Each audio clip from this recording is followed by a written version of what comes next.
Okay. If I suddenly vanish during this stream, it's a baby issue, a dog issue, or a wife command. Just a heads up. But I will be back if I do just suddenly disappear and stop talking. And if my green screen suddenly implodes, it's a puppy dog issue.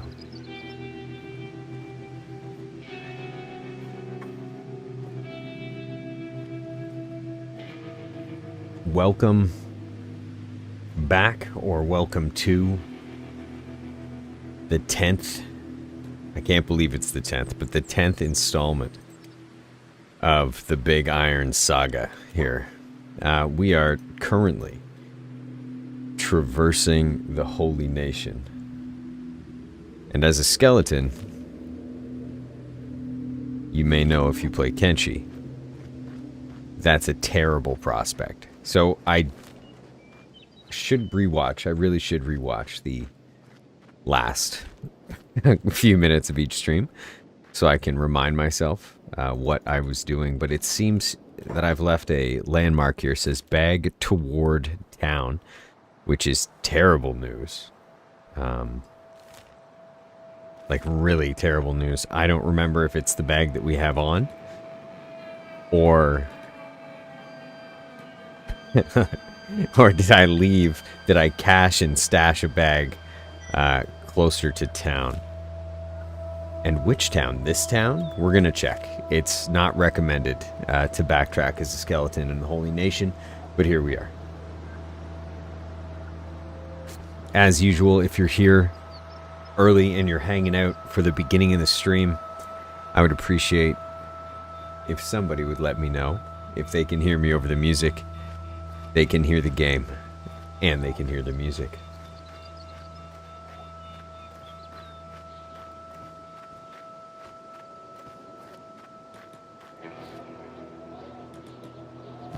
Quick recap of our character's equipment before we really tuck in here. Meitu plank, taken from the leader of the Guerrilla Bandits. Edge type 3 longsword as a secondary for when we find ourselves inside buildings.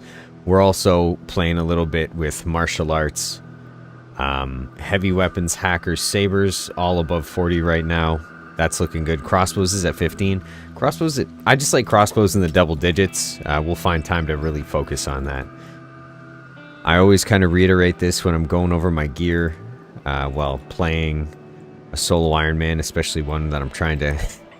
I maybe intend to eventually clip into a guide, because I've given it a lot of information the past 9-10 streams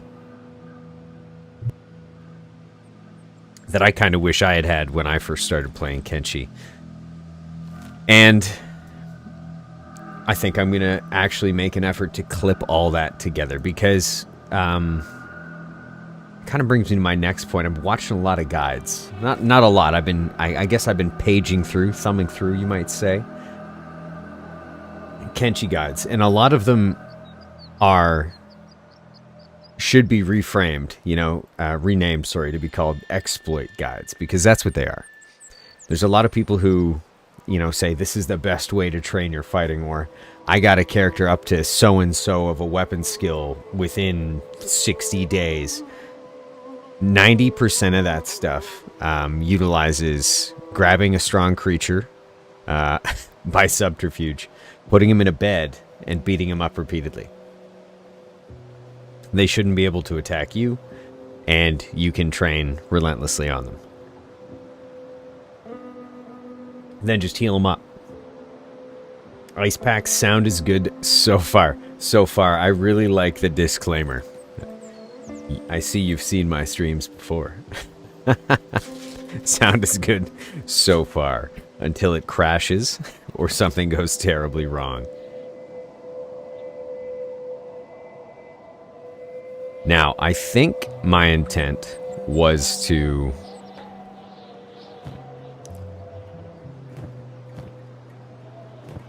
head into the Foglands or down towards Squinn and consider taking some bounties down there. This is not great. A whole entire Holy Nation patrol caught up with us. I wonder if I can outrun them. If there's a high paladin, he can probably catch me. These are just paladins, so let's see what we can't do here. This will be good for training as well. Let's get a little cinematic and talk more about why I think exploit guides are silly. You know, if you're going to exploit the system aggressively to work your skill gain, and I'll demonstrate one of those at some point here, how to train crossbows. I say that at least once a stream and never do it, so hopefully we get around to that too. But if you're going to exploit the system just so you can, I don't know, put in 0 gameplay time and effort to get a certain stat line, why don't you just alter your stat line ahead of time? Because you can do that, right? You can go into the game's files and just kind of preload a character with certain stats.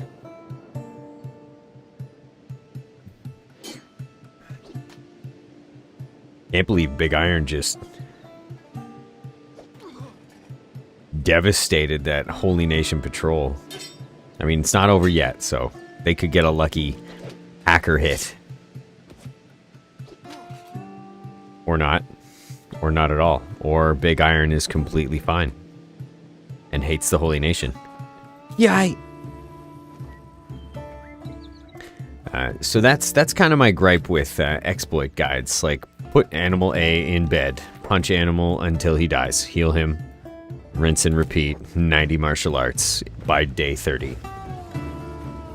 Like I said, if you want to do that, avoid that entirely too, because even setting that stuff up is not fun. Just Google how to pre-make, like kind of preload a stat line into a character in Kenshi if you want to do that stuff. But it has angered/inspired me to actually sift through my videos for useful guide advice and cobble it together into some form of video.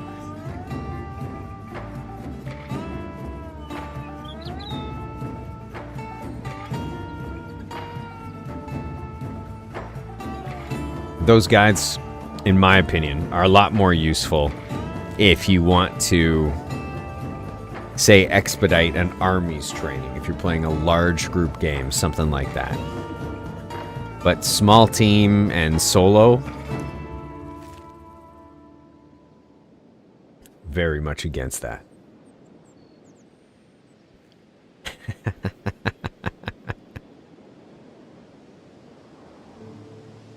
I'm glad the sound is wonderful.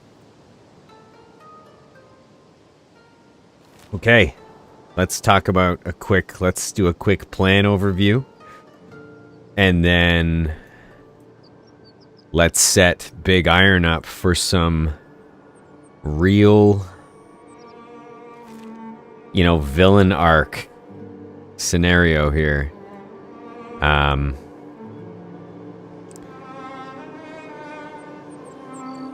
I've got plans.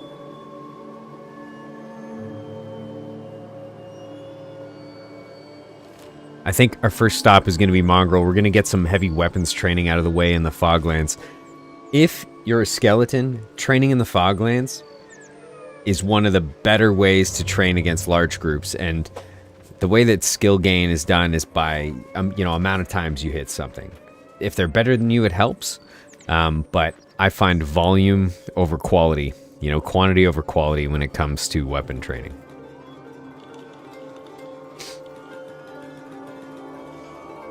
So a group of soft, unarmored fogmen like this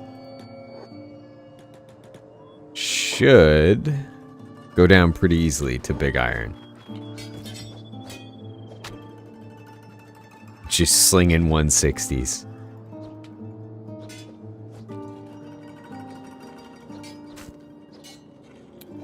So, all that to say, my guides revolve around how to build a character within kind of the intended playstyle of the game. Less utilizing things like stacking an animal in a bed to train on. Again, no judgment, but there's very few Kenshi guides out there that actually teach you how to, say, separate the map into segments of difficulty for training that teach you which enemies are good to train on initially, that teach you how to solo Ironman and train. So we're going to work on that. But back to Big Iron.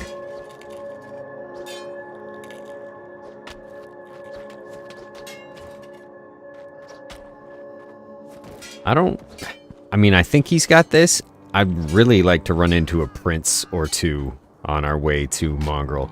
If we can nab a prince or two, we can grab those pretty high bounties on their heads.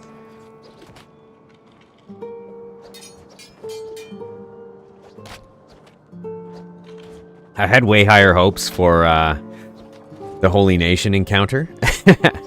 I left it off on such a cliffhanger on the last stream, but I was fairly confident that Big Iron was in zero danger. If we were closer to one of the camps, it actually could have been dicey. He might have been enslaved and taken to one of the stone camps.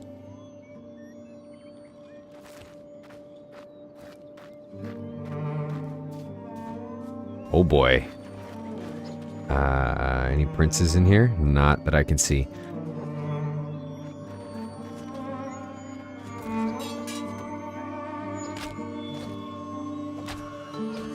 I don't know, this is a lot. But see, because he's a skeleton, they won't eat him, right? I'm pretty sure they just wander off. And you have all the time in the world to lay on the ground and heal as a skeleton.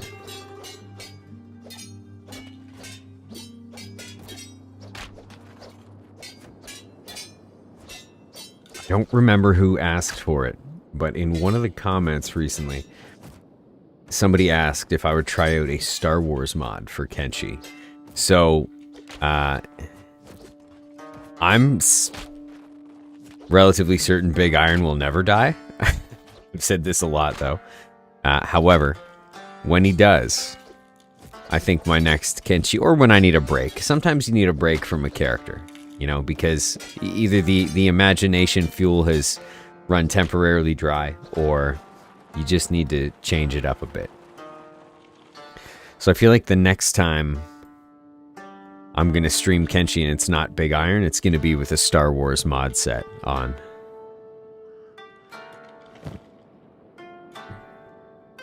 If you haven't looked into these Star Wars mods for Kenshi, I highly recommend it. They need a bit of polish, but they look good.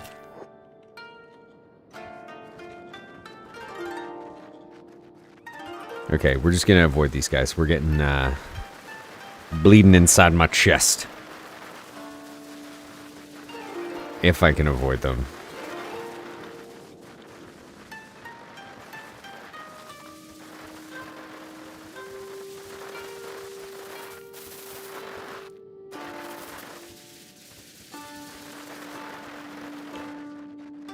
Skills here. Heavy weapons approaching 50.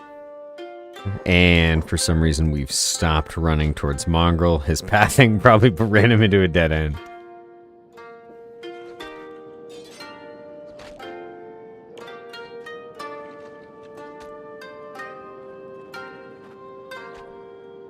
Ooh, that's barely ticking the old experience bar. Ice pack. Kenshi itself needs a bit of polish. Yes, it does. Yes, it does. I mean, right now, this is the best looking kind of Kenshi I've been able to come up with. I really like when you really dial shaders over to make it kind of look like Borderlands. Visually, that's a lot of fun. What that does to the game, though, in terms of lag and loading times, can be a bit aggressive. I actually did 1 or 2 streams a while ago utilizing kind of Borderlands graphics for Kenshi. It really breathed a lot of new life into the game for me, though. It's unique how a significant visual change can alter the entire tone. The entire tone, obviously, a visual change will alter tone. The entire mood of the game.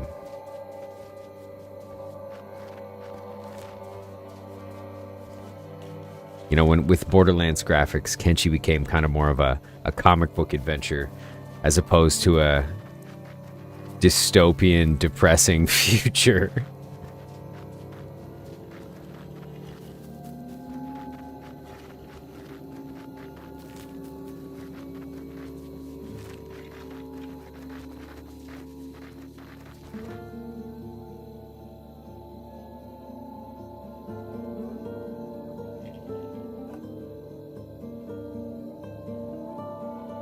Honestly, though, a boat, a plane, some hyper expensive fast travel would be sweet. A lot of the time, Kenshi becomes a running simulator, unless you decide to hunker down in one area and kind of, which I like to do, but there's just so much, especially in a solo game, that's beneficial to utilize all over the map. You know, you go from the Armor King to Black Desert City to the scrap house there. You go out to the Crab Raiders because you want that armor, that kind of stuff. Like, and they're all on polar opposite ends of the map.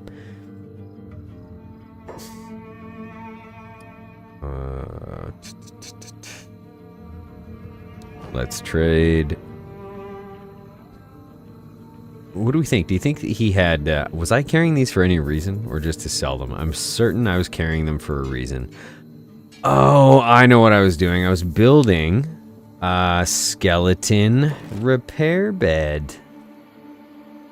Yep. Where? Skeleton repair bed. We need 5 electrical components, 4 iron plates, and 2 copper. 5 electrical components, check. 2 copper, check. 4 iron plates. And then we're going to need a bunch of building material because we're going to need to build a house to put it in. Oh, and we need a windmill. Maybe I did drop a backpack further back. Okay. We'll just wait it out till morning. I'm surprised he doesn't have a skeleton repair bed, actually. Let's go check. Maybe he does upstairs. Oh, yes. 1,600! Highway robbery.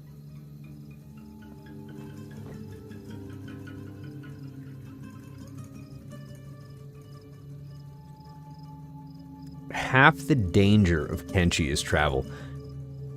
I couldn't agree more. Early game solo Ironman. If you don't, choose the safe path, if you don't choose to go from, say, the hub to Squinn, to Admag or the ruins near Admag, back to Squinn, train around Squinn, near gate guards, etc., etc. If you just choose to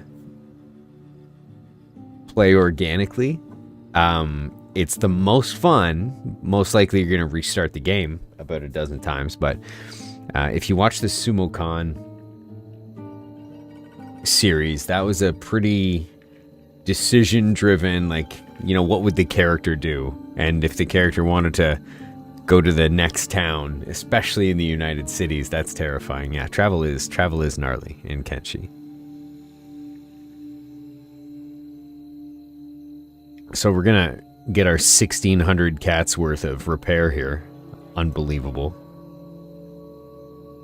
Imagine this closed and you could only utilize that bed during the day. That'd be awesome, but also it would suck.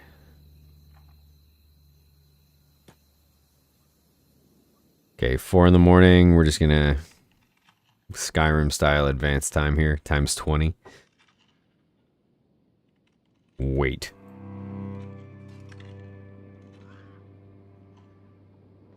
If you need no other reason to get the Kenshi mod, you can get it on Steam now. You don't have to go to Nexus Mods. It would be that you can set your own time speed. So up to times 100. I think my wife tried times 100. It's kind of game breaking. Let's buy this guy. Put this here.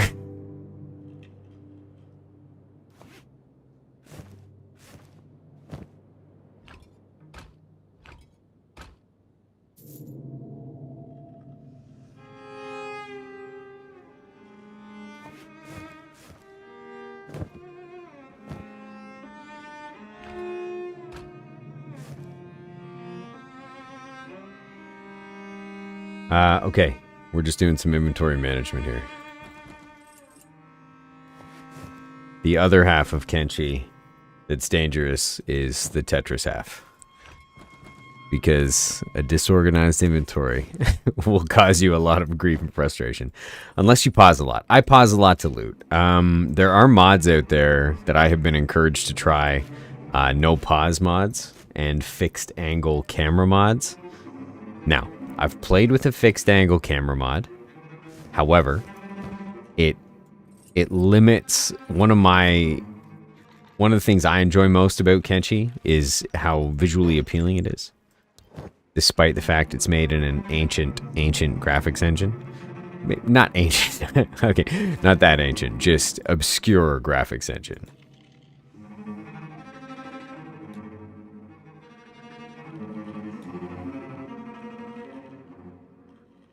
Come on, treat with me. Show me what you got. Okay, we need building material. 9 should be enough. I hope it's enough. But... Can I get... Ooh, it's 3. I don't know if I can squeak any more in here, can I?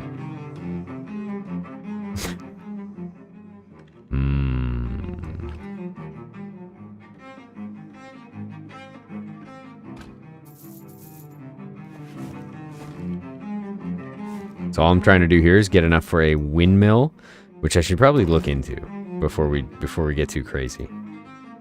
Small wind generator or wind generator? Iron plates 8, copper 5, and we determined that skeletal bed. So we need 12 iron plates, and we need 7 copper. Okay. 12 iron plates, 7 copper. Got it. And we only actually need 5 building material.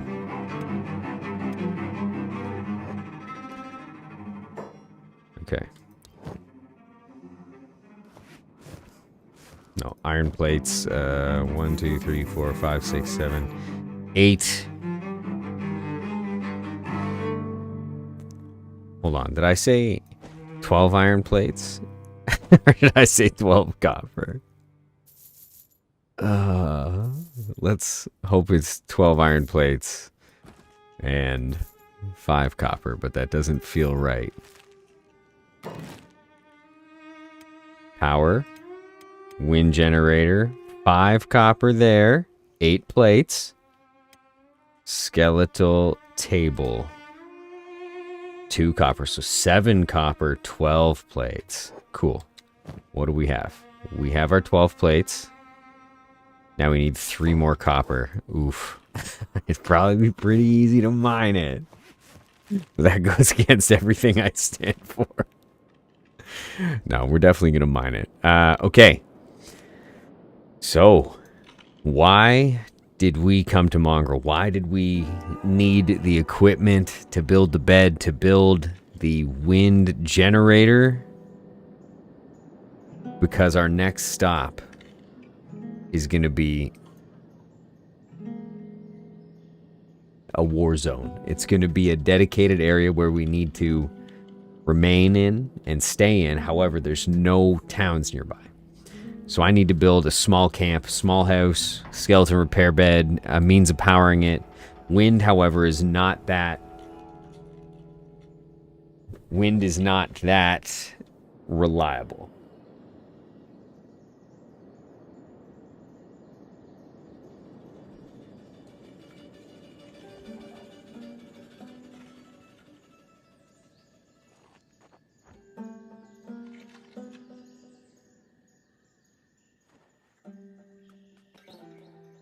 Tor Savvy Sup.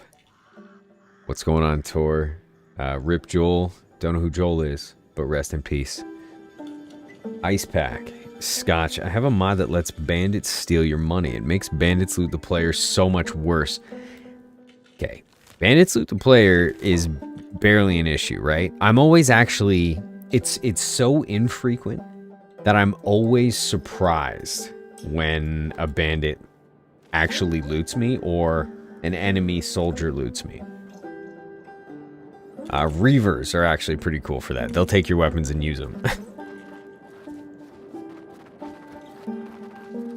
So we are headed to the place that shall not be named. Obedience. Big Iron, if you've read any of the tiny blurbs I take the time to write. Oh, we're going slowly, aren't we? This could be bad. Actually, this is really gonna suck. But that's okay. Hopefully we don't die.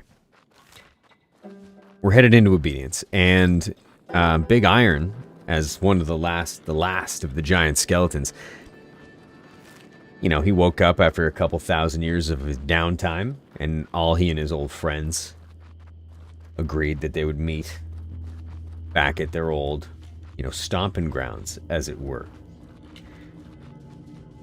Now, Big Iron, as you know, when a skeleton, you know, comes to, they've lost most of their memories, a lot of their skills, all their skills. It's kind of the reason why you start back at square one. Ooh. A little bit of training never hurt. You know what? Maybe we'll go, no, that's too satisfying. These big... Just 900 damage in a swing. You know what I mean? But he's headed now to Obedience, okay, where he and his buddies used to hang out. And I don't want to spoil anything, so...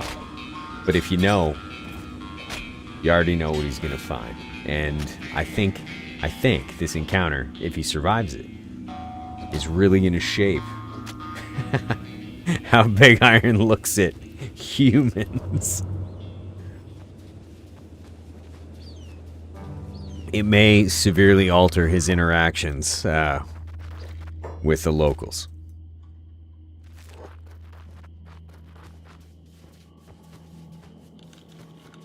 And I implore absolutely everybody hanging out or checking out this video later that if you're playing Kenshi, come up with a backstory for your character. It doesn't require you to be, you know, a long-time Dungeons and Dragons player.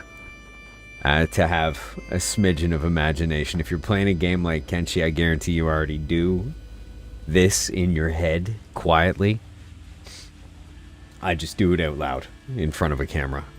But come up with a backstory for your character.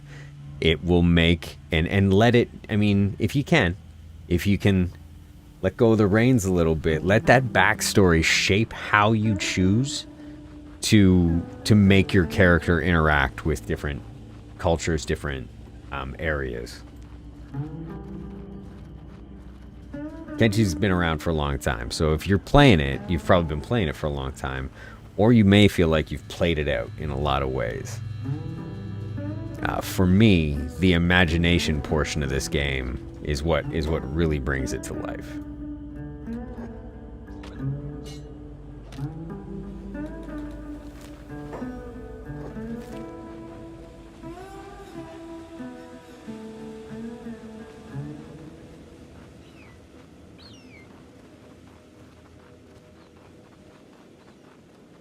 And play around with your camera angles. That's another big tip. Do not play Kenshi like this. I mean, unless you've got an army of 30 people. It's like people who play EVE Online zoomed out. I know it's called Spreadsheet Online, but those ships look awesome if you actually zoom the camera in during a fight.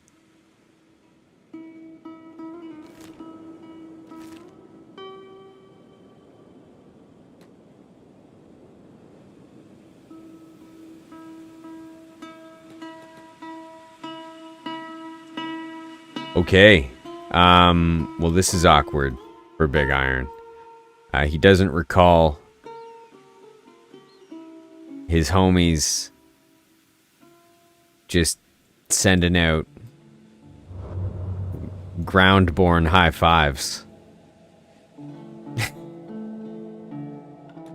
And I think this is the breaking point. I think Big Iron realizes that The spiders patrolling this place don't even know why they're patrolling this place. I think he realizes that somebody, maybe the powers that be, betrayed his friends, and his old chum, Emperor Catlon, seems to have done absolutely nothing about it.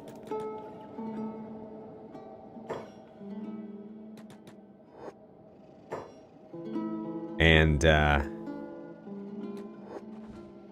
now that he's got to deal sweet justice to what should be his allies and the protectors of his friends, but for some reason these survived. Maybe they were turned goats. It doesn't matter. Big Iron, blind with rage.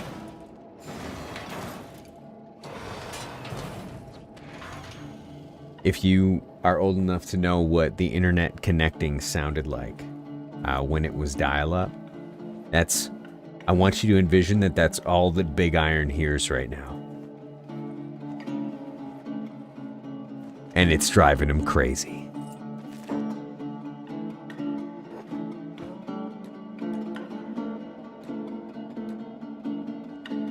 He's trying to repair his friend's giant head,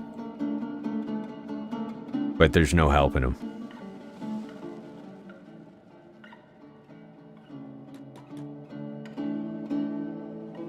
Kenshi music always comes in reliably when your character's having a identity/purpose crisis. All that he wants to do right now is destroy. Actually, let's fire off a shot with this bad boy, see what we can't do with our 15 crossbow. A little over the shoulder, third person crossbow. 118. I don't think we're getting another one off. We're slow.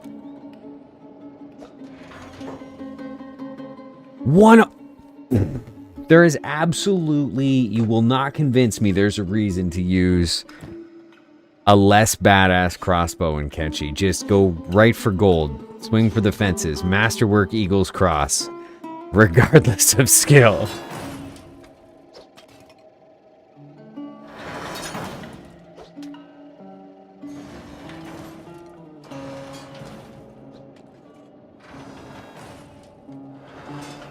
In a fit of robo rage, Big Iron lashes out at what should be allies.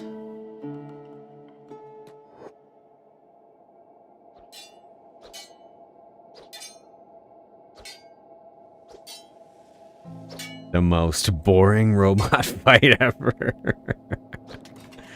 Oof, I don't know if we've got the stuff for this guy.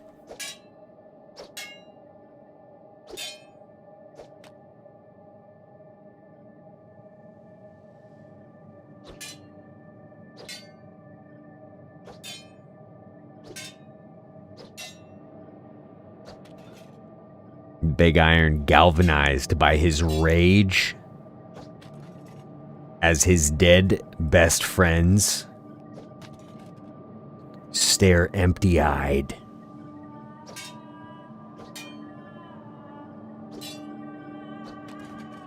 Done for. He just carved the skeleton version of a bee for Big Iron, like Zorro. Except he used the oil of his broken skeleton enemy to do it.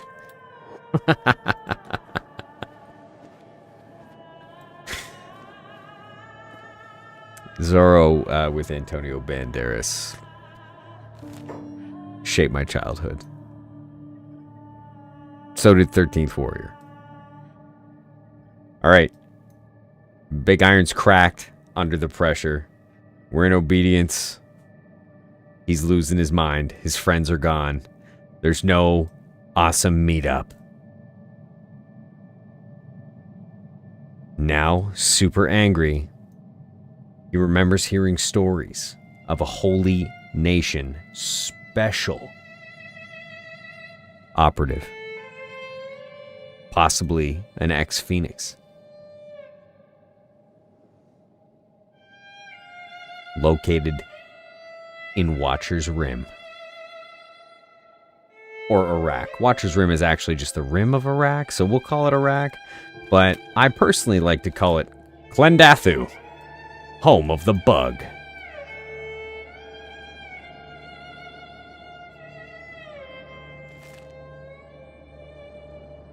Alright, we are jogging all the way from Obedience to Iraq.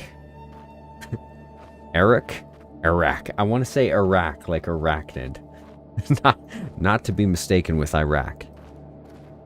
I think what we're going to do is make the leap a little shorter and stop in this Hive Village, as a matter of fact. Why the Hive Village? Because they have skeleton repair beds.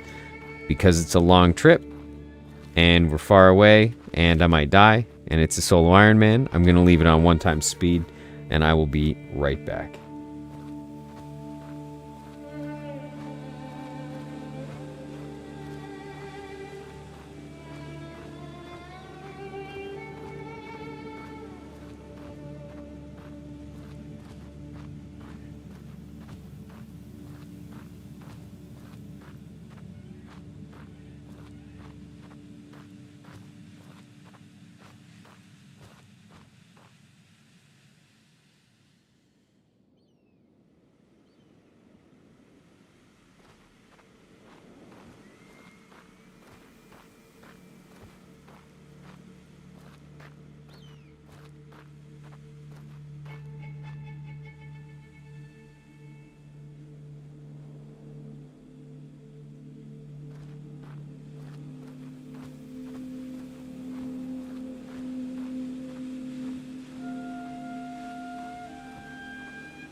Still alive.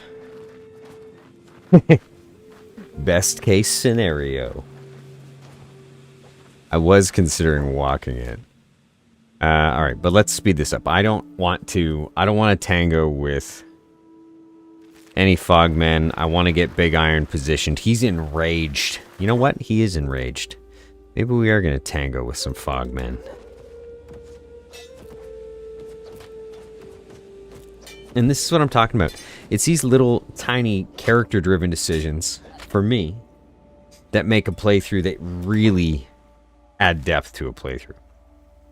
Like I just said, we all tend to get into this hyper-efficiency mode. I want to go here, I want to do this in Kenshi. And we just max out the speed and let our character run past what can potentially become some of the coolest combat encounters you've had. Maybe you get enslaved unexpectedly because you actually choose to stand and fight instead of run.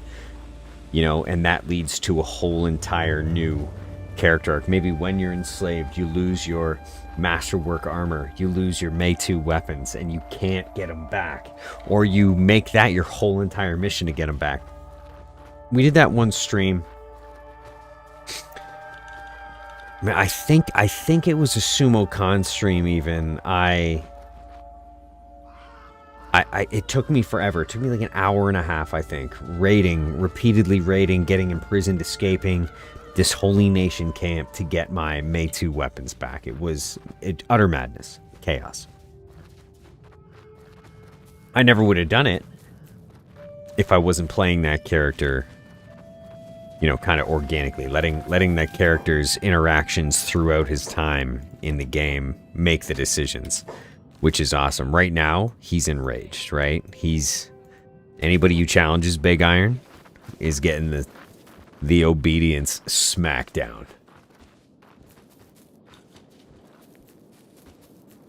Tor, in my slightly modded playthrough, I ended up trafficking dust bandits into Vane to build my mega city. Okay. Alright. Some kind of dust bandit underground railroad. I like it. You sneak them into Vane under the nose, beneath the nose of the hivers.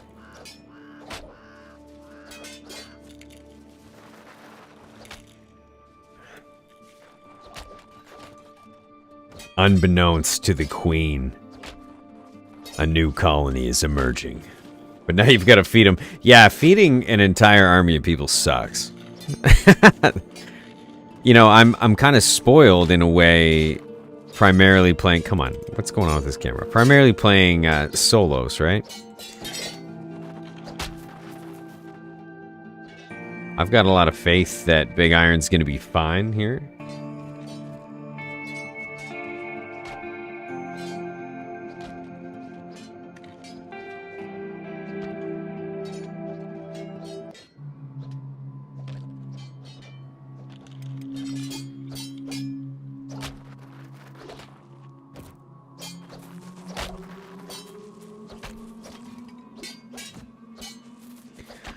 So our goal right now, get to the hive, top up our repairs using their cheap skeleton repair beds. Then we're going to set up a landing. We may need to bring extra resources, extra weaponry. I may need to find some other weaponry, buy some other weaponry, loot some other weaponry to deal with the spiders. A Mei-2 exile plank is a fantastic weapon. Arguably one of the best weapons in the game. But to deal with hundreds, potentially over 1,000 skin spiders, we're going to want a saber. We're going to want a desert saber specifically. Now that's why we have sabers in the 40s here. We can still be deadly if we have a high quality desert saber. Now we haven't been able to find one despite the amount of times I've hit the scrap house. I'm very tempted to either buy from or rob from the scrap house before we head there, but then we have to cross the Holy Nation again, and unfortunately Inquisitors and High Paladins can run me down since I'm only running 12 miles per hour right now. Actually, I think everything in this game can run me down. So we're going to stick to the plan, and we're going to see what we can't do with this Mei-2 plank against those skin spider armies. I think we'll take a chunk out of them, and they're not going to eat us. But our first stop is that hive village for needed repairs.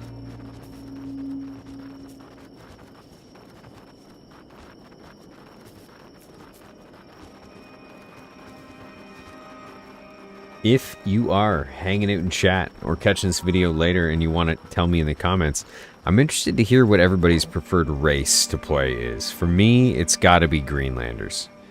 Oh, are these... Whoa, Nelly. High Paladin. So that guy would do some work, especially with this gang of Paladins. But... we are extremely angry. So with the help of some... wow, the skeletons are coming. Skeletons walk among us. With the help of some of my hungry bandit homies, we're going to work on some paladins here. Sorry, I don't even know if I finished that sentence. If you're hanging out or catching this video and you want to tell me in the comments, I'd love to hear what everybody's preferred race is, or their solo games, and what everybody preferred race is for their kind of team games. Do you do a mixed group? Do you do a singular race group, like a monoculture? Do you do a higher tier culture and a worker force? I've done it where I've had a village where all of my villagers, like my farmers, my gate guards, things like that, were all skeletons. And now obviously that's a food thing, right? You can leave your base kind of indefinitely, and if everything falls to shambles like the automation tends to in Kenshi, you don't have to worry about everybody starving to death.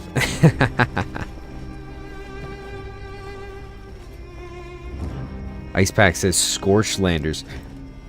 Honestly, I have a personal game that I don't play on stream. I usually squeak in 30 to 40 minutes at like 5:30 in the morning before I get my day started. And one of my unintentional favorites ended up being a Scorched Lander female, all auto-generated names. Her name is Bark, and she lost all of her limbs early on. I thought she was just going to be dead weight on the team. It turns out that she's just destructive martial artist, awesome crossbowman, and also a cyborg.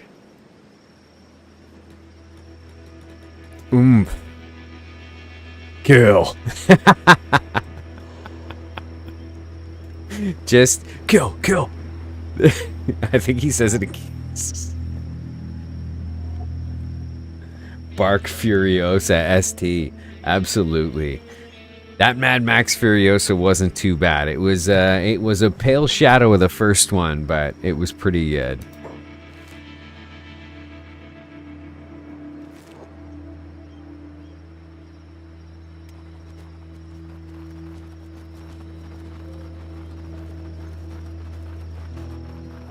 I'm really glad that my character's dialogue fits with our backstory.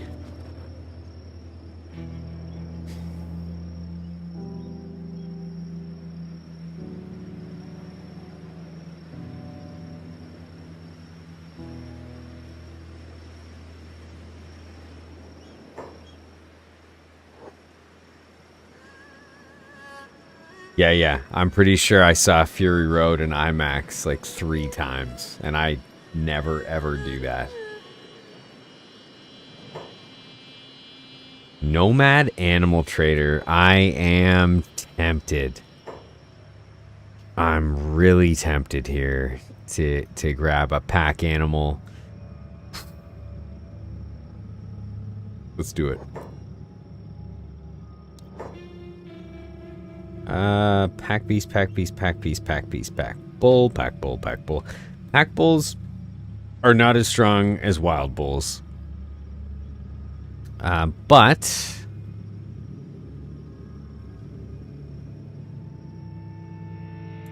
oh shoot, did I buy 2 things? No. Can I cancel? Oh, no. Pack bull. Akba. What is that from?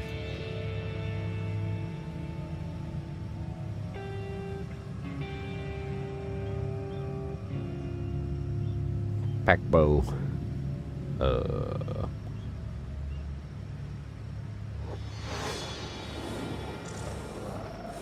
Well, I misspelled it, and I ended up with 2 pack beasts. Not great, not bad, just not great.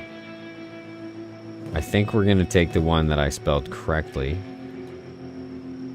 and trade with them. Ashok Vidal.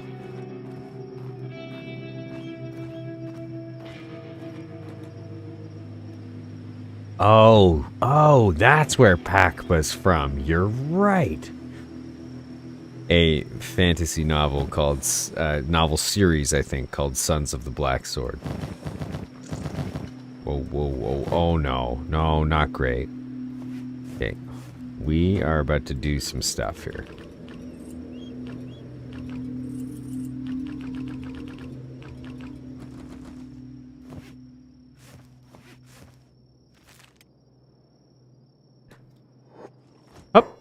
And I'm out of here.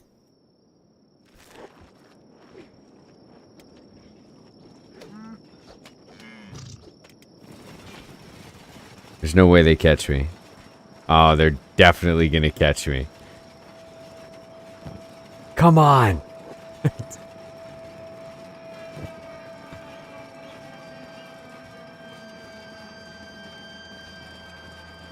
I think our other cow's gone, though, for sure.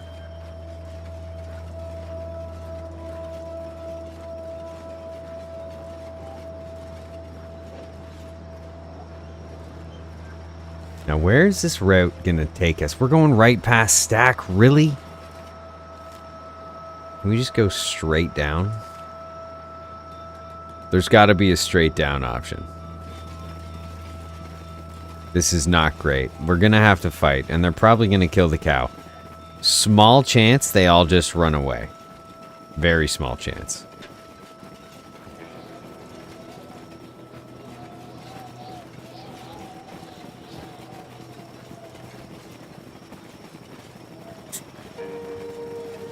So, if nobody's familiar, there's a lot of theories out there as to who the Bugmaster was. If you trade in the Bugmaster, I think you immediately get, or turn in the bounty of the Bugmaster, or killed. It might be killed, but I'm pretty sure if you turn in the bounty of the Bugmaster, I think you get max negative reputation with the Holy Nation.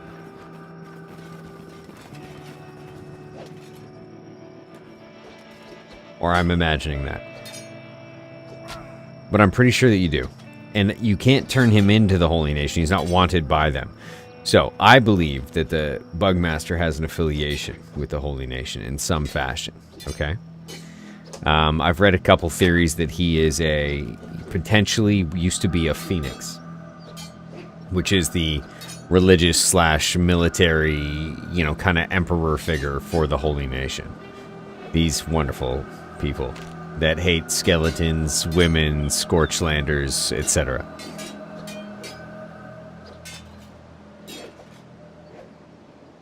And so, Big Iron, armed with this knowledge, is on his way because he believes that the Bugmaster had a lot to do with the plan in Obedience, where all of his best friends were melted into the earth and are now only capable of giving rusty but crisp robo high fives.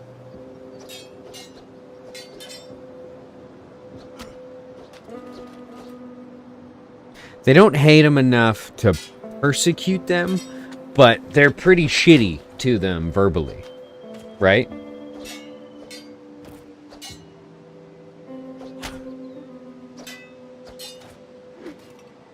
Imagine these Holy Nation weaklings trembling in their boots, shaken by the mere visage, okay, of Big Iron. Boom. Watching their friends crawl around in liters of human oil, as Big Iron thinks of it. We might know it as blood. One-handed, using this Meitu plank. Although, this is super fun maybe coming to an end here momentarily. And the cow, definitely gonna die.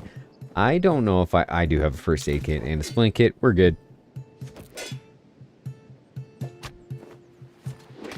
Oof. Oh, don't kill the cow. Oh, cow's going down. Well, get tough, cow. Time to get tough.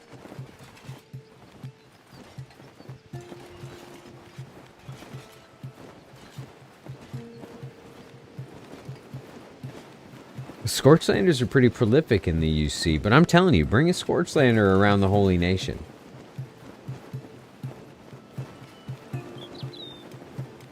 My cow? I could have made it run, for sure. It's just very slow. It's a puppy. A puppy? It's called a pup. It's not a puppy, it's a cow.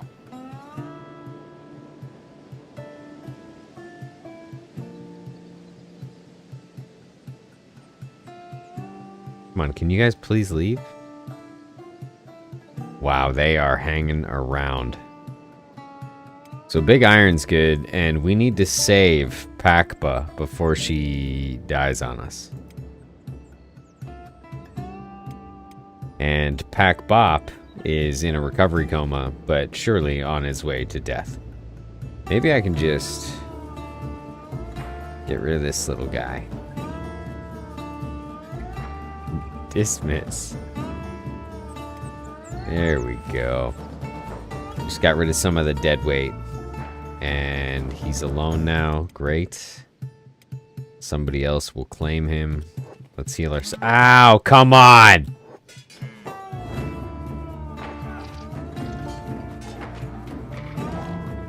Nope, nope, don't chase him. Don't chase him. Kill this thing.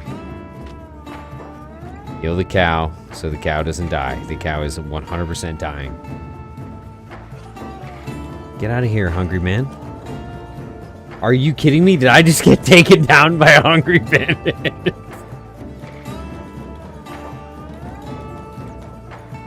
'88 toughness, though. That's something.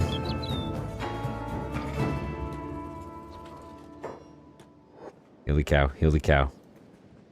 Get out of here.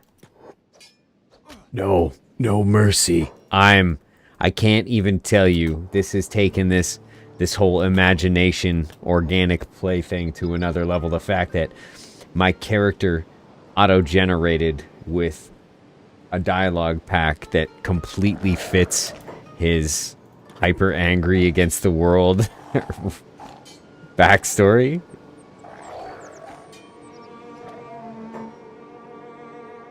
So as I understand it, there's a few different kind of dialogue presets. And this guy got a very angry one, which is awesome. We gotta get out of here, though. This is a hellscape for a skeleton. We're gonna sneak. We're gonna take a minute to heal. And we are so close to that hive village, but also so close to stack.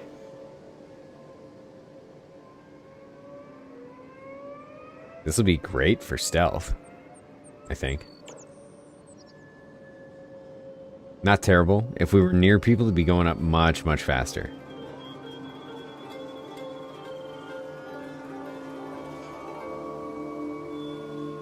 To answer the question with the cow, you can move your animals at will. They can walk all on their own. But when they're young, they're really slow. Big Iron's basically a nuke. He is 100% a nuke.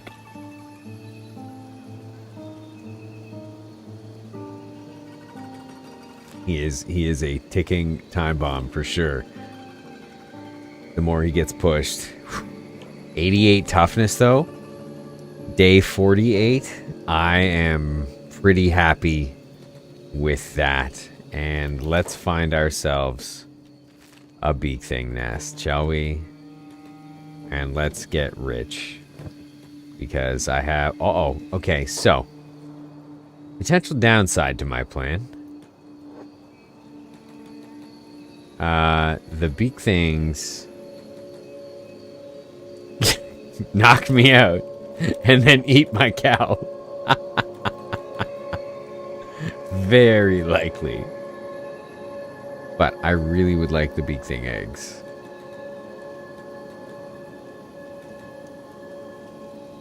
It looks like I should be able to not take them without incident. Son of a gun. We're going 2 times speed here. A lot of the faster speeds, especially once you get, you know, upwards of 20 and like near 20 and stuff like that, cause a lot of issues with the game. So I don't recommend it. 5 and 10 times speed are awesome for travel. And I don't recommend them for fighting unless you're doing something like some, you know, training exploit like we talked about earlier. Which I don't recommend. I recommend playing the game. And I mean, come on, if you've followed all of the Huge Skeleton series of streams, even the Sumo Con series of streams, like, playing the game, just playing the game, gets you some awesome skill gain if you do it with a modicum of sense. And I don't even do that. My entire guide series of videos, if you've been following along, is essentially me demonstrating what you shouldn't do while talking about what you should do. And that's okay.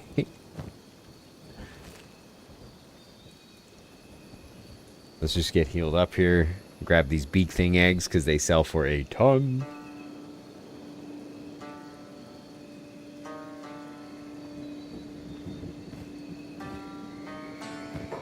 The idea here is that I'm going to transfer them all. We're going to put Pakba down and trade with her.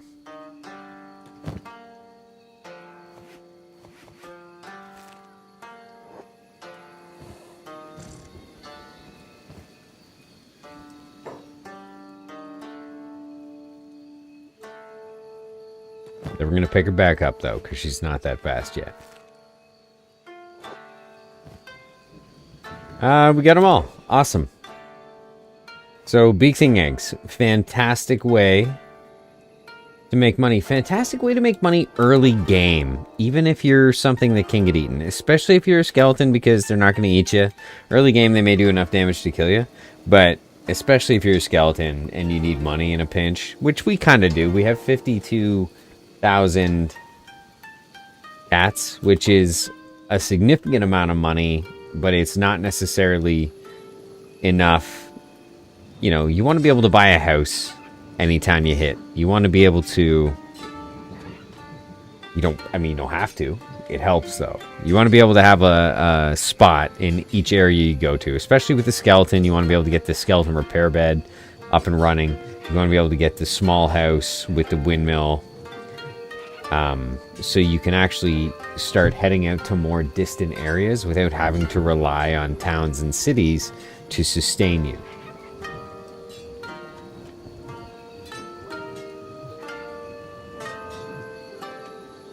Pleasy, I hope I'm pronouncing that right. Plank enjoyers rise up. We are exile plank enjoyers here. Welcome to the stream. I haven't seen your name before, so hey, welcome. Everybody hanging out. It'd be awesome if you could say hey to Pleasy and welcome him to the stream. Are skeletons affected by bleed damage? Yes? I think they are able to leak oil time and again. High bleed damage, although, is often associated with cut damage, which you can get from hackers. You can get from hackers, which are good against skeletons. But you'd be hard-pressed to really take down a skeleton, say, using a katana. Despite the bleed damage.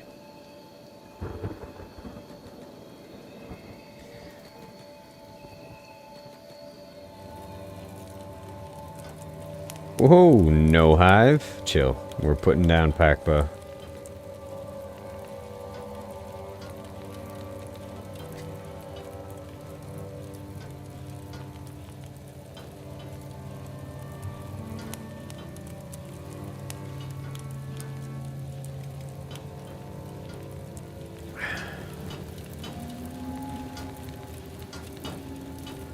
All right. So we have Pakba with our eggs here. We're going to actually try and sell those as soon as possible. Where is the proprietor of this establishment? Dead. Gone. Oh, no. Just the cow can't talk to her. So he's got to be somewhere here. Show me your goods. 15,000. What's he taking eggs for? 4,200. That's a good exchange rate on the egg.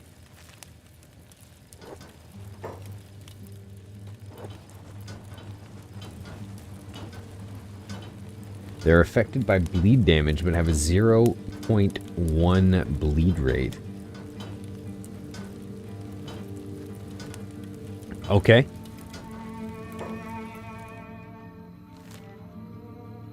Oh, see, we could go rob another beak thing nest. But we're good for money. We're good for resources. We are officially healed up. We're picking up this pack bull, and we're making our way downtown. We're gonna go grab some more copper. Good egg.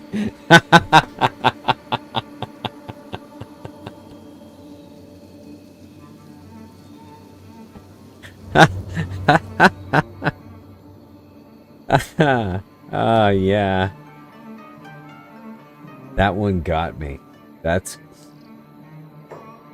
right on Easter weekend too. A good exchange rate. I imagine the beak thing was the Easter bunny. Children would have a lot of mixed emotions about that. Yeah. That was good. That's the funniest thing you've ever said.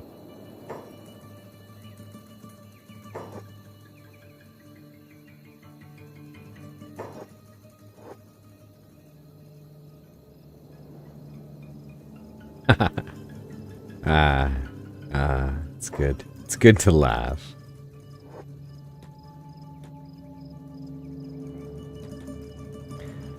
Okay. We have made it to Squinn. Squinnicus. Why are we here? We are here to stop by the trading shack, which should be up here. We're going to grab the rest of the copper we need before we make the final journey.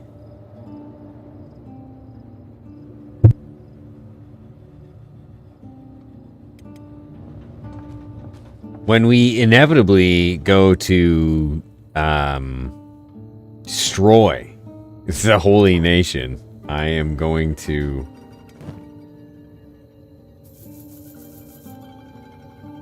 get one of these trader's backpacks that the vendor is wearing. Let's see if we can get an angle on it here. So this backpack right here comes in two varieties. If you find an orange backpack from a vendor, one weighs a gazillion pounds. Great for strength training, not much else. The other one, however, is as big as a large backpack. Doesn't have very many negatives in terms of skills. And is stackable. Has stackable slots. It's insane. It's the only backpack you'll ever need. We might as well sell all these eggs and buy up all of these repair kits so we don't have to come back to town for a long while. Let's buy some more building material. 15, 17. Let's buy some more iron plates because these things are all used for building stuff in your house. Let's get some copper alloy plates. They're not frequently used. Let's get some electrical components just in case we want to build anything else. This is why having a ton of money is important. Obviously.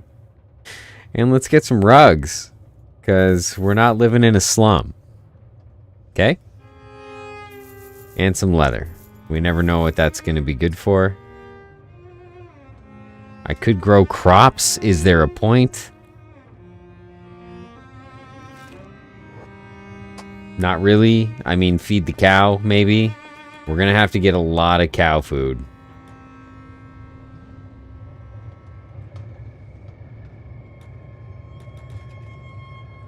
I don't know if the cows can eat raw meat. That'd be something interesting to find out. Dried meat, fish, whatever. Oh, no.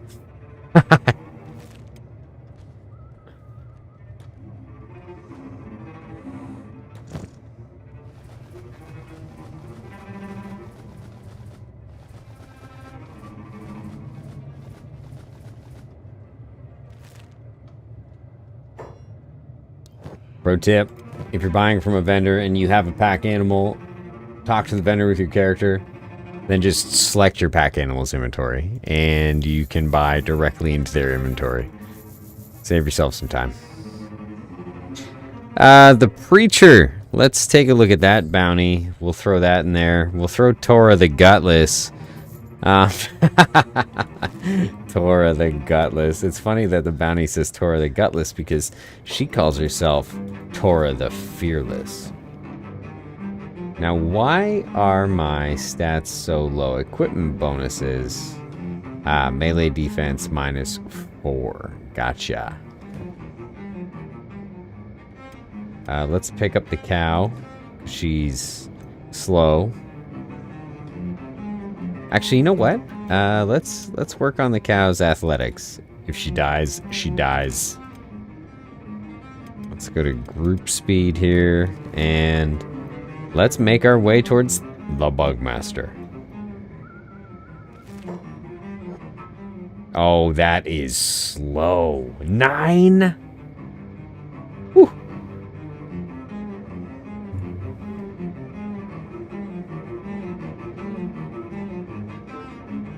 Raw and spoiled meat can be eaten by animals. Good to know.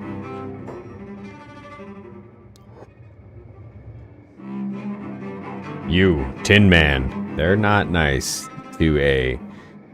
They're not like you. Honestly, you think you'd be nice to a 7.5 foot tall, 600 pound steel automaton.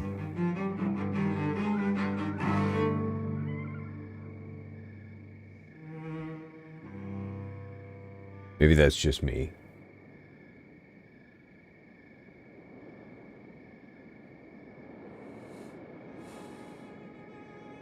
Hungry people. Not great. See, so they're gonna eat my bowl.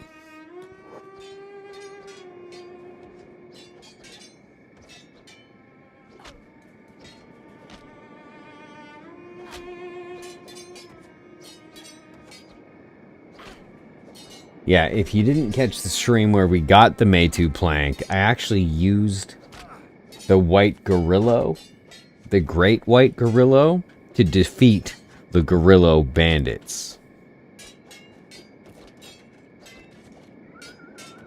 That's something that happened.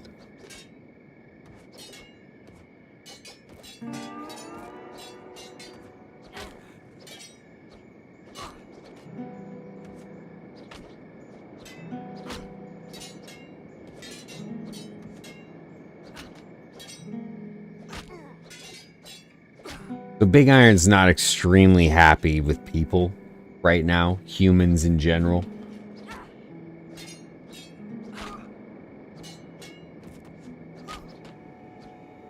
You are correct. The strength requirement for a full speed swing is exactly 96 strength.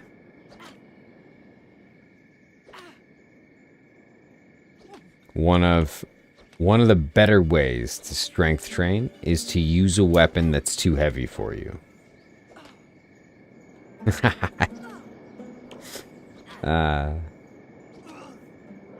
Obviously, I think the best way to strength train is to get enslaved. Okay, the better way, but again, it's pretty cheesy, but the better way would be to build, say, a copper storage container inside Squinn, okay? And load your guy up so that he can only take 1 copper at a time. Load him up with stacks of everything else imaginable and make him carry something. Dead thing, dog, whatever. And then he'll run back and forth between that 1 copper vein and that stockpile endlessly. That's the best way.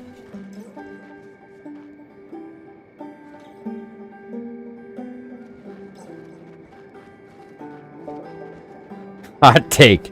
Band of Bones is not great for training toughness on a large group.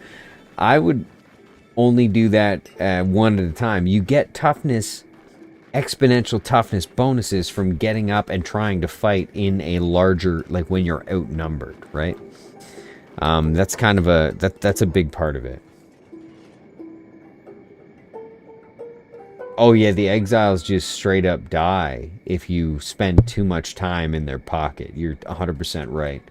That's why they're great training partners, but you have to leave that area. And Kral's Chosen are not starving. and are super aggressive. So that makes a lot of sense.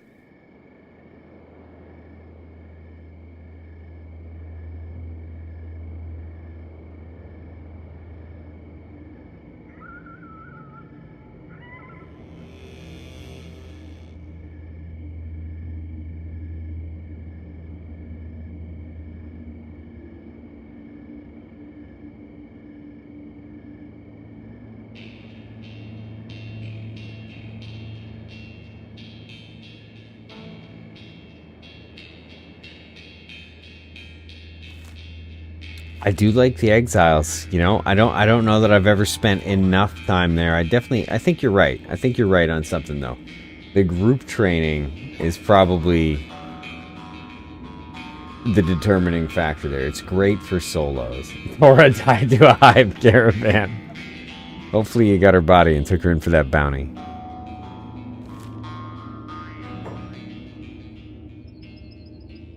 Last Stand has almost nothing useful for a skeleton. There's no skeleton repair beds. There are... Yeah, it's pretty bad. The stores are bad. The bar is bad. Everything's bad in Last Stand. It's not a great resupply point. It's primarily a barracks. That's why it's important to bring a ton of supplies if you plan on camping around Eric and the Watcher's Rim. Ruin incomplete. Well, that's right. We came around the outside of this in one of the previous streams.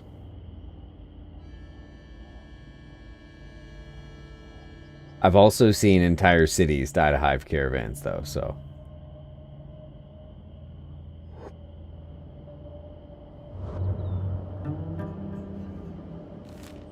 Alright, as we approach Watcher's Rim, I'm gonna... Oh boy. We're gonna get rid of the overlay for a sec, and myself, and I'll be right back.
Okay.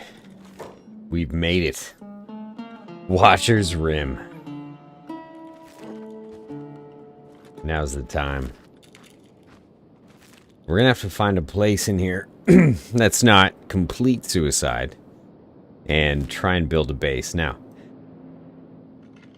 and here's the kicker. I want to get as close as we can to the Bugmaster before I make that decision.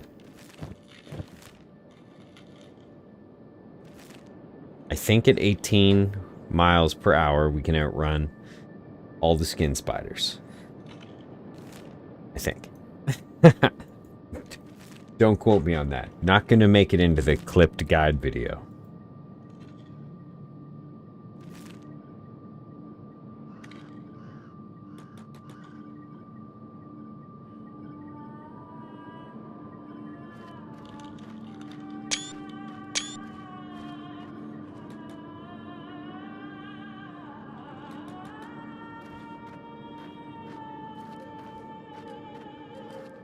Good evening, fellow Kenshi lovers. That's how I should open up the stream. How dare you show up here and be way cooler than me.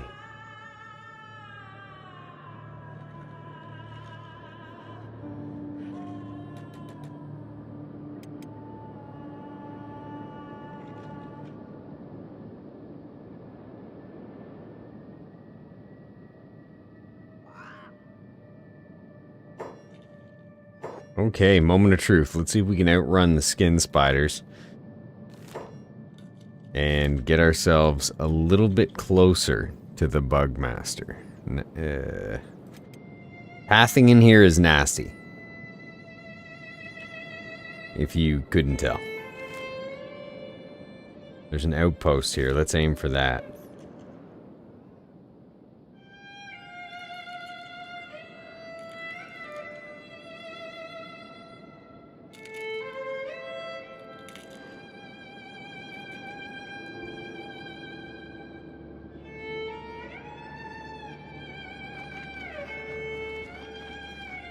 It's a bug planet!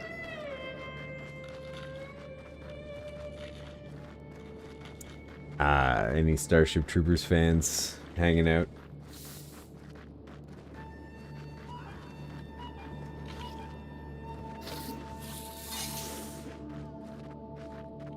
Who is fighting?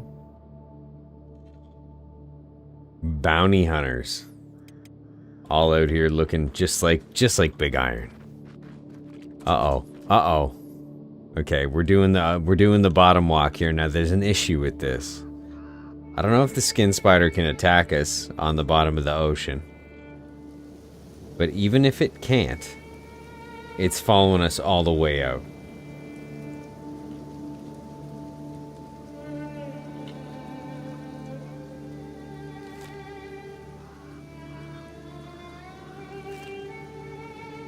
No, see, why? Why do we have to...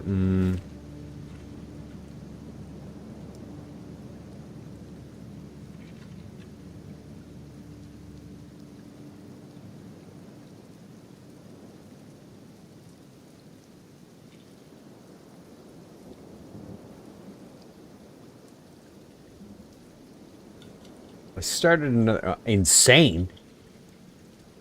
I started another playthrough a couple of days ago. So far, it's a Hive Prince solo run. The best kind. Is there anything cool in this building? Okay. Hold the phone. This is a pretty cool little spot. Right? Now let's just see for a sec.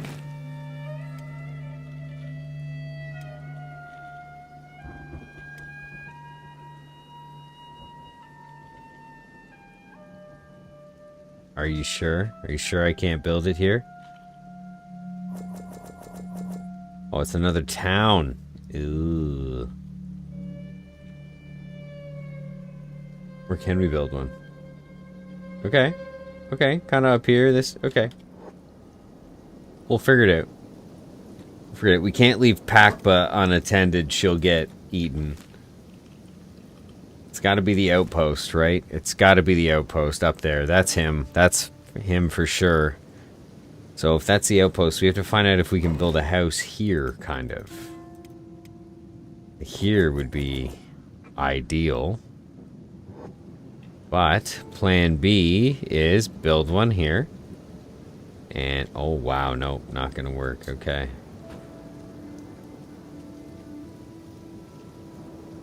It's just, this is super close. I don't actually know how you get up here, however. And this is really close. I mean, let's pretend there aren't 72,000 skin spiders. Okay, we head to this beach. This is where we make our landing.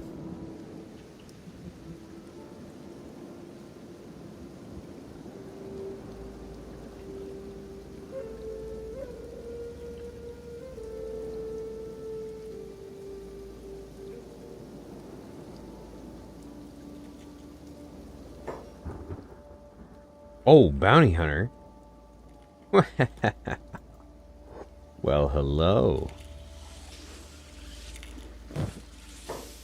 Excuse me, skin spiders. No, get out of my way. There's absolutely no way you're attacking me right now. Look at them, they're trying. Can you believe that?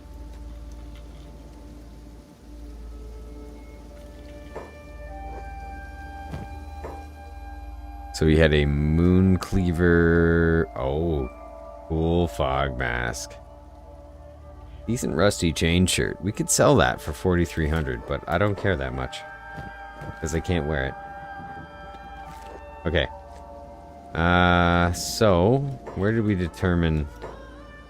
Oh yeah, right here. This beach. This is a good beach for it. We should be okay once we get the house established. Then we can just stuff the bull in there. Got enough food to last. And start making short work of all of these skin spiders. Small shack. What's the storm house take these days? 16? What do we have? What do we have in the cow? 5, 10, 15, 16, 17. Okay, let's go storm house. Now this is why, especially on a solo Ironman, you put, you know, 3 times build speed, whatever it is. How close can we get though? Because I would really rather build it here. Now, how do we raise this? Change height. There we go. Let's spin it around. Okay. What if we lower the height a bit? This had better not mess up like our last house attempt. Okay. So we've confirmed it, which is awesome. Now we have about 9,700 skin spiders to kill. So what I want to do is this. I want to take Pakba, and I want to walk her out to the center of the ocean. And Big Iron here is about to do work.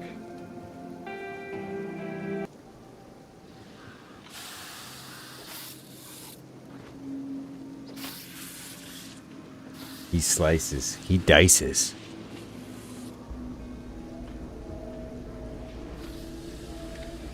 This is not good. The left arm is failing.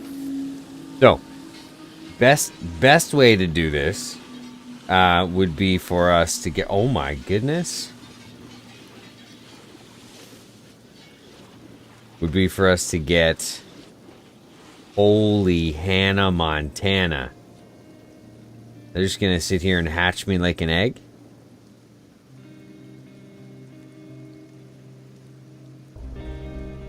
I told you this could be it for us. Taking big risks here.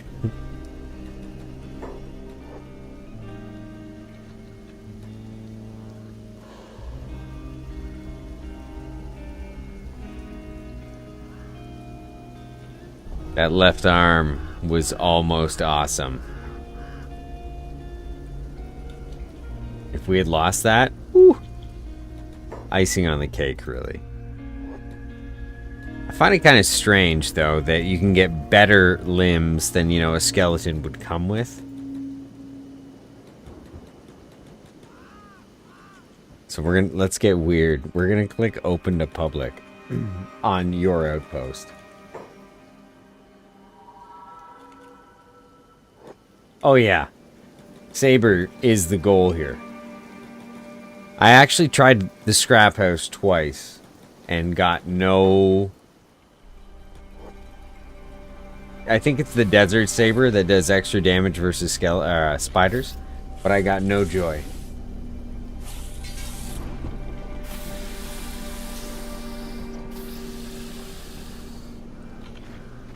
So the game maybe feels a little sloppy right now. Just a touch, and it's this rain.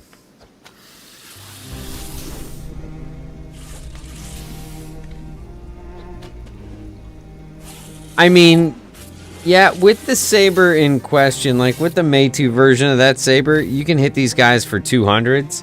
But hitting them for 119, not terrible. You know, not terrible. This is hilarious, though.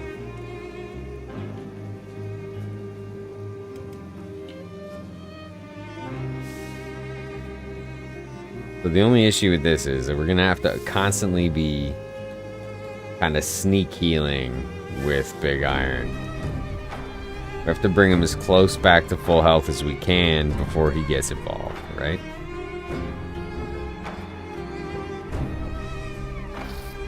$154 is nothing to sneeze at.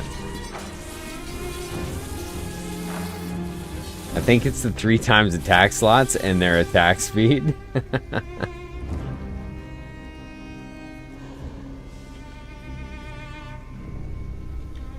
Well, I'm also using a weapon that's significantly too heavy. You know what? We can try. We can try the saber. Let's see what we can't do here.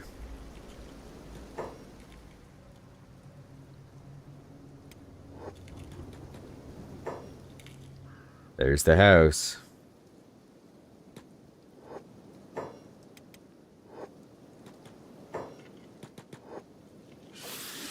Ooh, okay. We're only hitting for 50s here, but it's faster.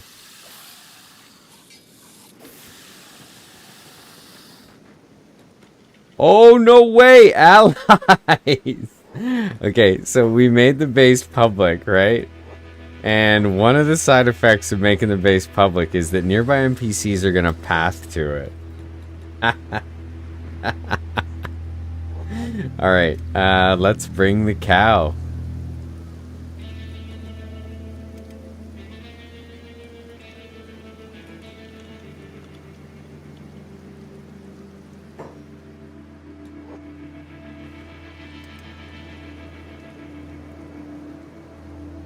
So far, so good. He's gonna sit here battling. You know what? As cool as this saber is, I think slinging the slow 150 damage hits is better. Yeah, it has a tendency to just drop them.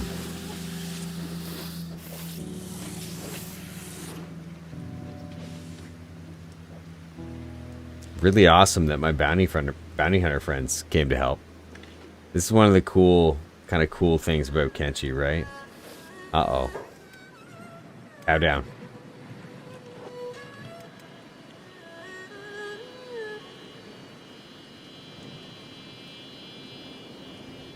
Uh-oh.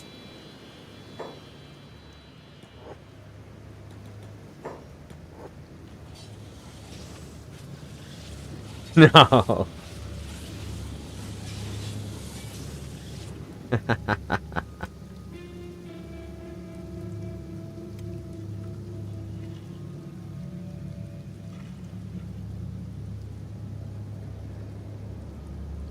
You leave my cow alone, solitary spider. 89 toughness. I was gonna say we better drop this guy in a hit or two, otherwise we're done for. Where's the cow at? Wait, what are you eating? You better not be eating the cow. I'm coming, cow. Don't be in the water. Oh, thank goodness. So, sometimes your chums can get stuck in the water and you can never get them back again and they just die. Goats are the real heroes of Kenshi. I'm sure it's been done. I haven't looked it up, but I would love to do a goat herder playthrough. You know? Just carry a staff, be good with pole arms, wear robes or rags. Oh, no, no, no, no, no! Kenshi's physics almost carried my cow into oblivion. Not dying anymore. So we're headed up to the outpost here. And hopefully we can avoid these spiders.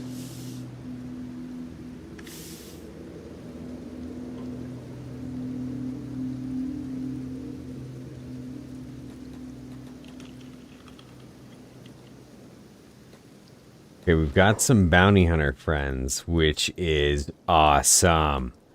We're bringing the cow. We're dropping the cow.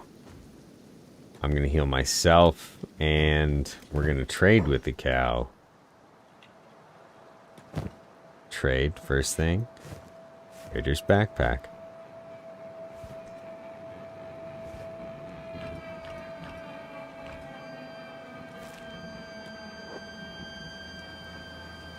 And hopefully our bounty hunter friends will protect us while we build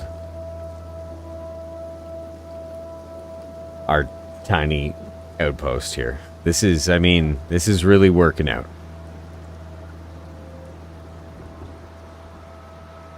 Kind of we're surrounded by evil, but these bounty hunters are worth their weight in gold for accidentally visiting my house.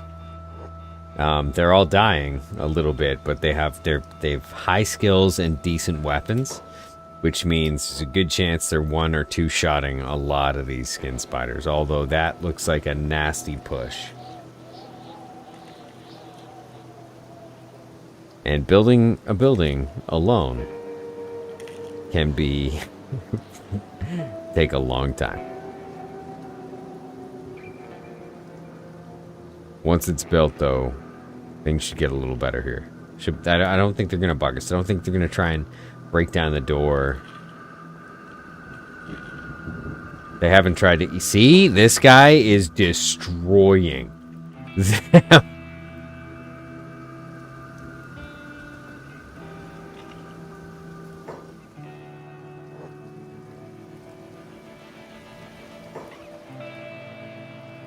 And we've got to heal. We've absolutely got to heal this guy and not let him get eaten alive. But the spiders don't actually seem to see us, so that's working out. Even though they are... Oh my goodness, did they just push me into being seen? Get out of here.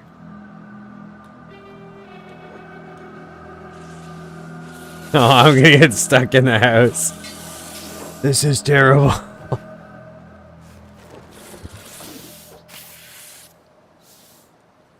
Okay, okay.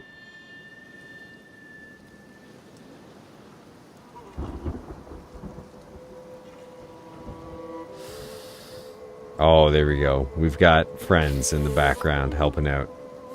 I think he'll be alright. I think we can take all these skin spiders and get this house finished. Get our skeletal bed set up. Maybe. Maybe. It's a pretty high traffic area. But this is all to be the staging area for the Bugmaster, right? Because he's going to kick the heck out of us a couple times in a row.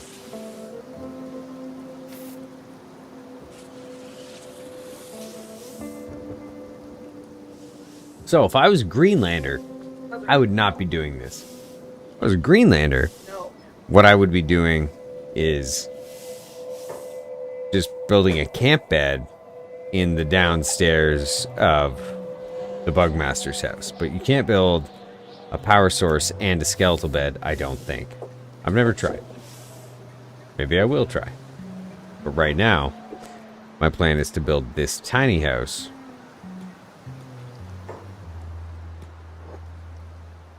And then, oh my goodness.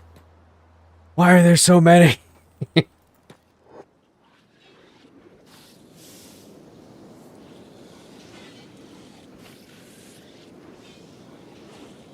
If we can build this tiny house.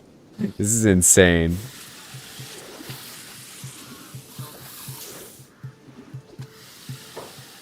Okay, heal up, heal up. My goodness. Ugh.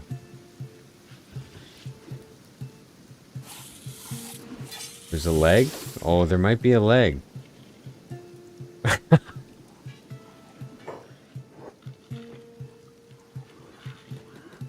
Gotta heal before we can fight again.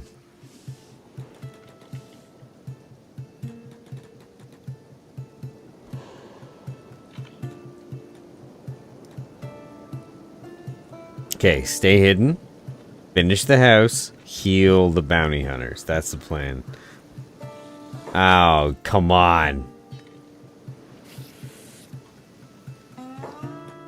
Some of these are elders, too, you've got to remember, which is why they're slinging 59 damage. And taking 300 damage. I bet you I've hit him everywhere, but right leg, left leg.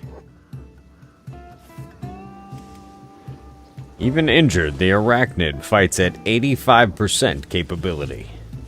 Uh-oh, we've gone to martial arts. Things are bad.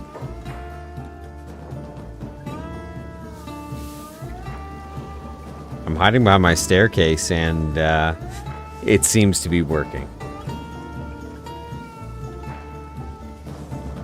This guy doesn't look happy, though. Oh my goodness.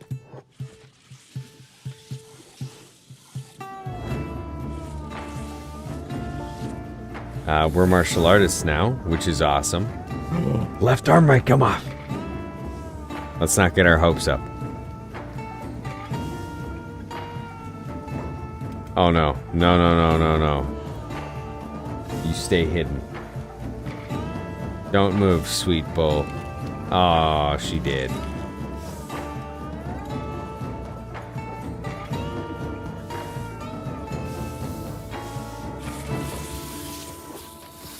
Oh my gosh, we can't fight unless they let us heal up.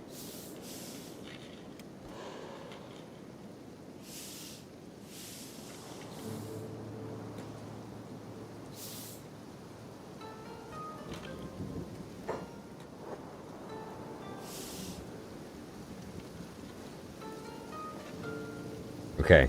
Okay. Back on top. This is crazy, right? Let's see if we can sneaky build this house. You know? Let's see if we can do that. It does not seem so. You can't be apparently sneaky and buildy.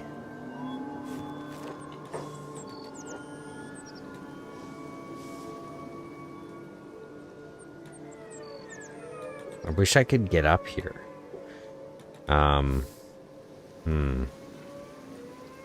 Let's try not sneaking. And just start building under the staircase. The ninja build. Okay, here it is. Here it is. What in the... Could you fight? Could you please fight? Thank you. Thank you.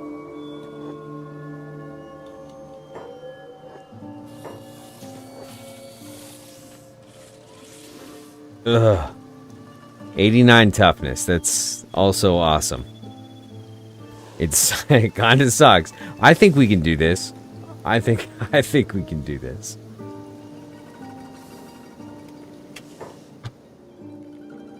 Green screen. Gone.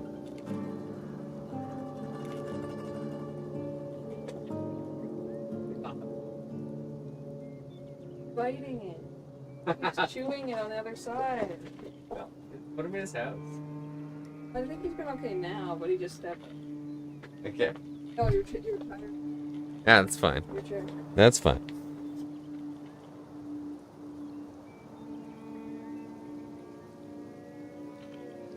Okay. Green screen temporarily fixed. No promises for longevity. My dog is tenacious. We're almost done. Okay. Now we're cooking with peanut oil. We have to save the bull immediately. Where is the bull?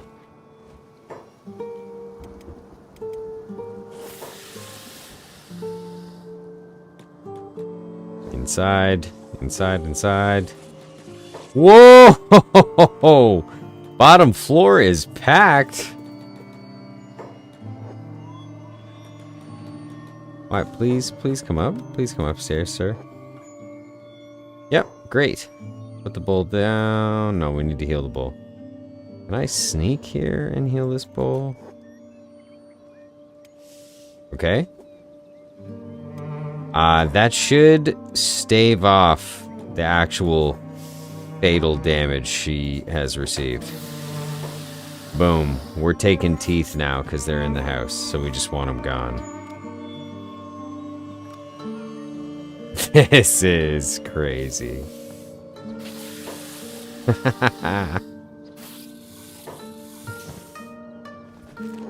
So, if you are fighting animals of any kind, if you take flesh, teeth, whatever, that kills them. One piece is all it takes.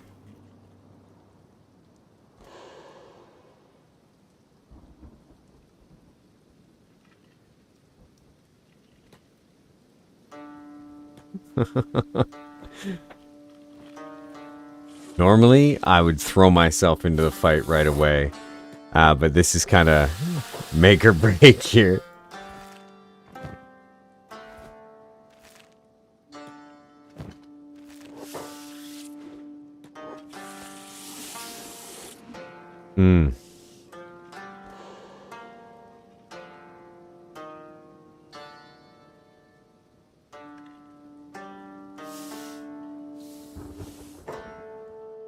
Oof, they get him again?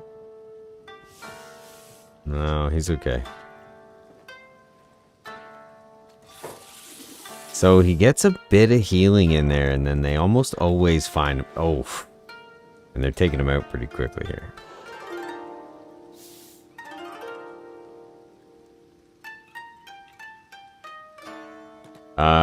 Creature that's worse for taking off your limbs is crabs. They have tremendous cut damage, and very, very suddenly, you will realize that you're just missing an arm. And any race, that applies to any race. They do so much damage.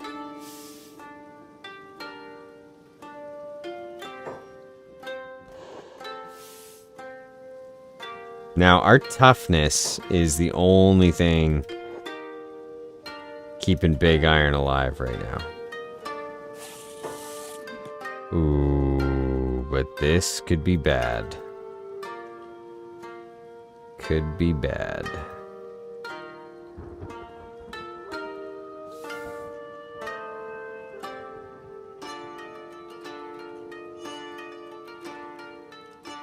So, playing dead, we're just gonna leave him on playing dead for a sec. But that kind of chest is deteriorating. If we can get to the roof... Awesome.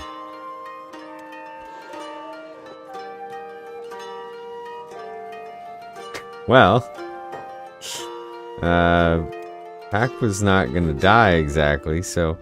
While we're up here, we might as well try and build. Do I have anything in this backpack? Oh, kind of. But while we're up here, we might as well try and build the, if I can transfer this stuff over to him. And I can.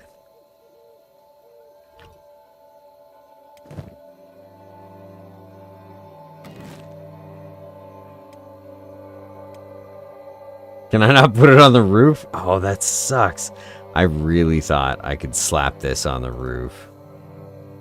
That is unfortunate. I was hoping to be able to get a skeleton repair bed going up here before I headed back to the main floor. Okay. Not to worry. Not to worry.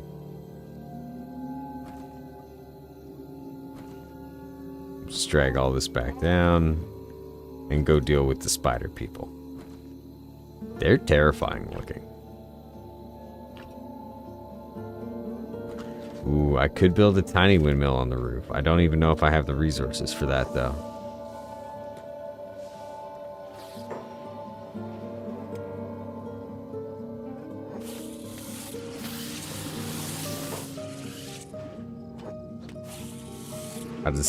How did this happen?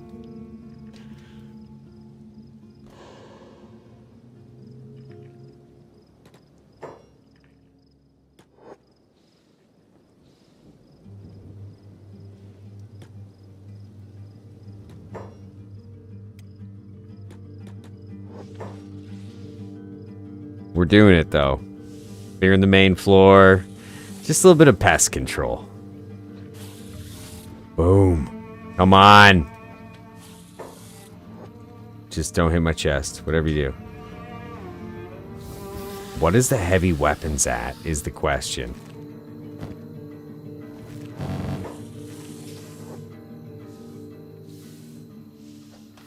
Is there wind in Iraq? I have absolutely no idea. This is a plan based on hope.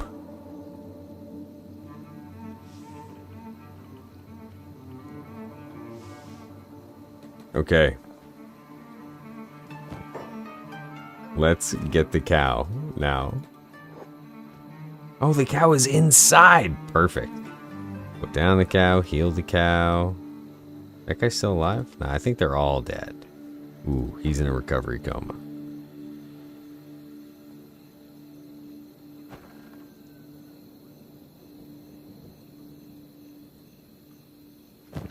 Yeah, I didn't even consider that there would be no wind here.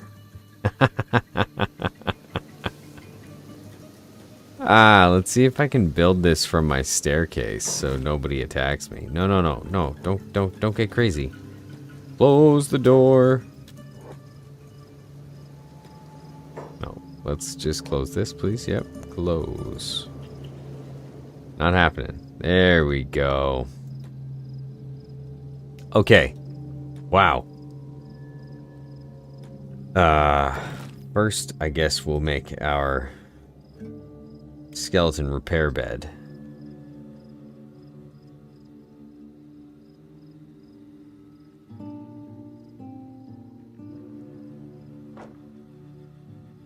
Electrical components, iron plates, and copper. We have some of these things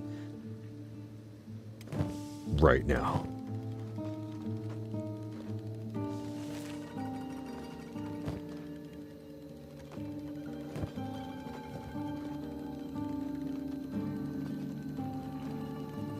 Iron plates and copper. What does he have on him?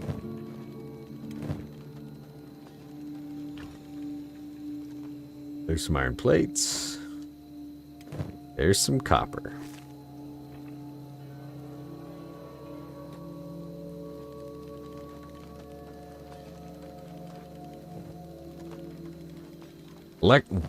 Come on. No, I was gonna say we absolutely have the electrical components. Whoa! How did you get into my house, sir? Come on, why you gotta do this to me?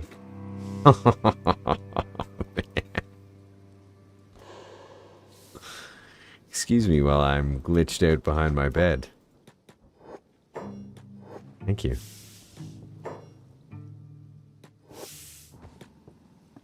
Die, fiend. I'm not wearing ideal armor for this either. I should be wearing heavy armor against these guys. Did they break my door? No, just osmosed through the walls.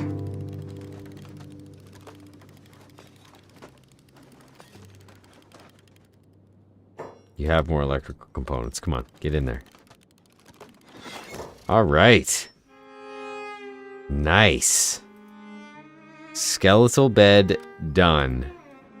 Stormhouse done within sight of the Bugmaster. The only other hurdle here is going to be waiting for a bit of a lull in the skin spider herd and placing a windmill out here.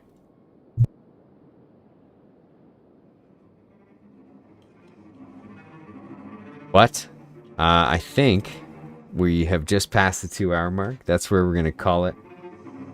Not the most polished stormhouse. Come on, it's a great stormhouse.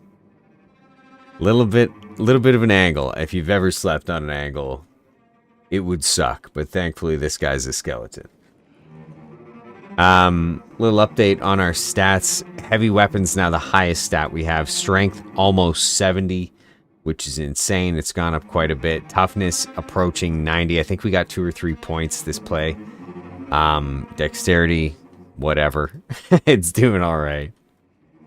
Martial arts has gone up to 9, and even though we only have 15 crossbows, managed to sling 103 damage shots with the Eagle's Cross. We've got our Bugmaster outpost nearly established. We managed to actually even keep a pack animal alive this whole time, which is phenomenal. Something that I struggle with on my solo Ironman games. So, we've got storage. Our storage has food. We have the first 70 or so % of a base. We're going to get up and get out there, and we're going to heal these bounty hunters and bring them in to the house so they can heal up. Kind of at the outset. Oh, wait, you know what? I better do that. I'm going to do that right now before we get going. So if you're hanging out, we're ending the stream in a few minutes. But if you have questions, now is the time as I go to try and save a few bounty hunters. Or comments.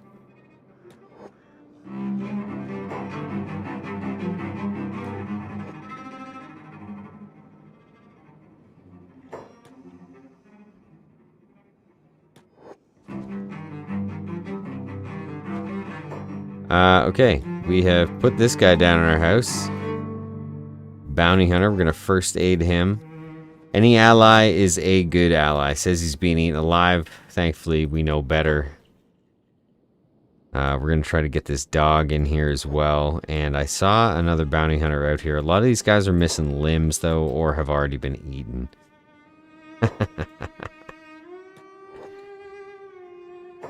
Well, good day / night. Is there a schedule when you stream, Scotch? No, sir. As a married man, full-time employee and father and new puppy owner, very recently, there is no schedule. If I'm gaming, I'm usually streaming. I try to keep it consistent around 5:45, 6:15 in the evenings. Weekends are always a good bet, but a lot of the time during the week, I try to stream as well. Big plans for the next stream. Well, we're kind of getting them. We're getting them in motion right now. We're pulling up a couple bounty hunters here, if I can find a couple more, because these guys are going to be awesome allies in helping buy me some time to build. Uh-oh, missing a leg. 2 bounty hunters missing legs. I don't have any prosthetic limbs, but the way this game loads pieces of the map, chunks of the map, I could go back, buy them prosthetic limbs, and send them out kind of, you know, better, faster, and stronger than they were before.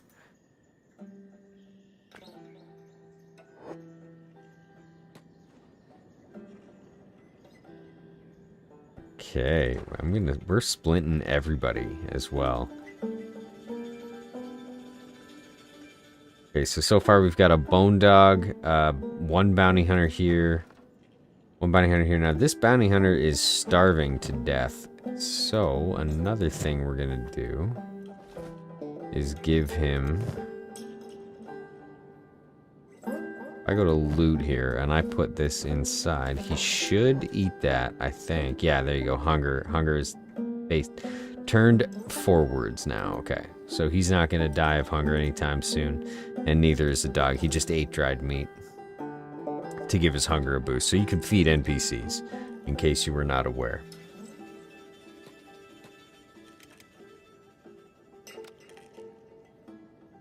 Oh yeah, and if you missed the live stream, they're all up on the channel, right? You can catch them whenever.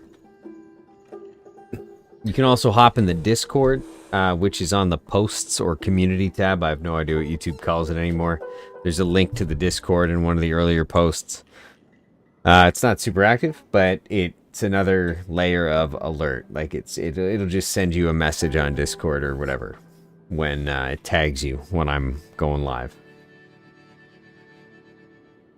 I try to put up the streams the day of or the day before if I can. But again, it's kind of hit and miss. Anyways, there's the 10th kind of character shaping episode of the huge skeleton Kenshi solo Ironman guide series.